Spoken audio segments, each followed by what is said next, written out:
मध्य पूर्व में तनाव एक बार फिर तेज हो गया है। ईरान में नेतृत्व बदलते ही हालात और ज्यादा संवेदनशील हो गए हैं। ईरान के नए सुप्रीम लीडर मोज्तबा खामनेई के पद संभालने के तुरंत बाद इजराइल पर मिसाइल हमले की खबर सामने आई है।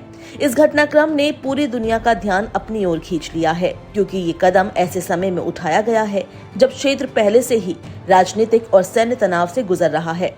ईरान के सरकारी मीडिया के अनुसार नए सर्वोच्च नेता के नेतृत्व में इजराइल की ओर मिसाइलों की पहली खेप दागी गई।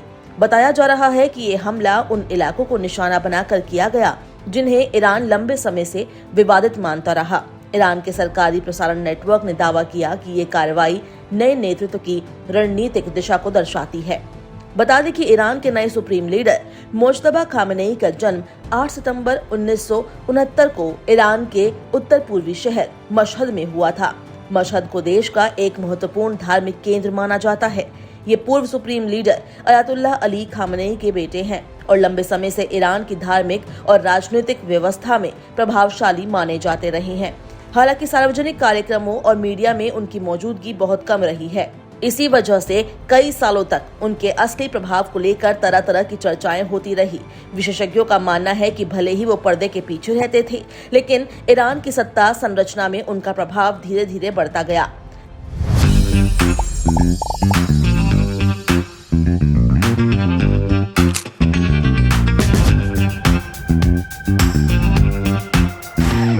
अब 56 साल की उम्र में उन्हें ईरान का नया सुप्रीम लीडर चुना गया है। राजनीतिक विश्लेषकों का कहना है कि मोज्तबा खामनेई का ईरान की शक्तिशाली सैन्य और सुरक्षा संस्थाओं में काफी करीबी संबंध रहा है। खासतौर पर Islamic revolutionary guard corps (IRGC) के साथ उनके रिश्तों की चर्चा अक्सर होती रही है। ईरान की राजनीति में IRGC को बेहद प्रभावशाली संस्था माना जाता है। माना जाता है कि देश की कई रणनीतिक नीतियों में इस संगठन की अहम भूमिका होती है। ऐसे में मोज्तबा का इस तंत्र से जुड़ाव उनके नेतृत्व को मजबूत बनाने में मददगार माना जा रहा है। नए सुप्रीम लीडर के पद की घोषणा होते ही ईरान ने इजराइल की ओर मिसाइलें दागी। सरकारी मीडिया ने इसे पहली कार्रवाई बताया। इसके साथ ही मिसाइल लॉन्च की कुछ तस्वीरें और वीडियो भी सोशल मीडिया पर साझा किए। हालांकि इन हमलों से हुए नुकसान के बारे में अभी स्पष्ट जानकारी सामने नहीं आई है, लेकिन इस कार्रवाई ने अंतर्राष्ट्रीय स्तर पर चिंता जरूर बढ़ा दी है। इस पूरे घटनाक्रम से पहले इजराइल की सेना की ओर से एक कड़ा बयान सामने आया था। इजरायली सैन्य अधिकारियों ने कहा था कि जो भी व्यक्ति ईरान में नए सर्वोच्च नेता के रूप में सामने आएगा या चयन प्रक्रिया में शामिल होगा, वो उनके निशाने पर हो सकता है। ये बयान उस समय दिया गया था जब ईरान की धार्मिक संस्था असेंबली ऑफ एक्सपर्ट्स देश के नए सुप्रीम लीडर के चयन के लिए बैठक करने वाली थी। इस चेतावनी ने पहले ही माहौल को काफी तनावपूर्ण बना दिया था।